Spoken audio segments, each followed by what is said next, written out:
BlackFacts.com presents Educational Series, Black History in America. 1900 Washington, Carver and Du Bois. Narrated by Timbuktu. As the 19th century came to an end and segregation took ever stronger hold in the South, many African Americans saw self-improvement, especially through education, as the single greatest opportunity to escape the indignities they suffered. Many black people looked to Booker T. Washington, the author of the best-selling Up from Slavery, 1900, as an inspiration. As president of Alabama's Tuskegee Normal and Industrial Institute, Washington urged black Americans to acquire the kind of industrial or vocational training, such as farming, mechanics, and domestic service, that would give them the necessary skills to carve out a niche for themselves in the U.S. economy.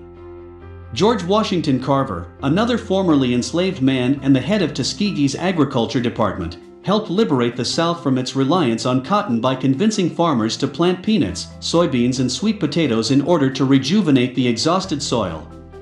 By 1940, peanuts had become the second cash crop in the South. Like Washington, Carver had little interest in racial politics and was celebrated by many white Americans as a shining example of a modest, industrious black man.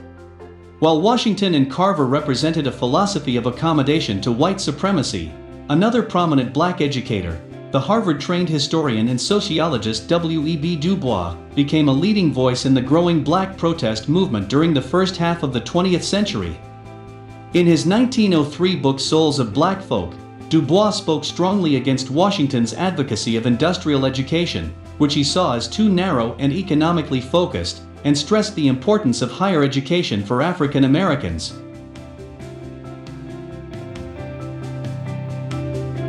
To learn more about Black history, visit www.blackfacts.com.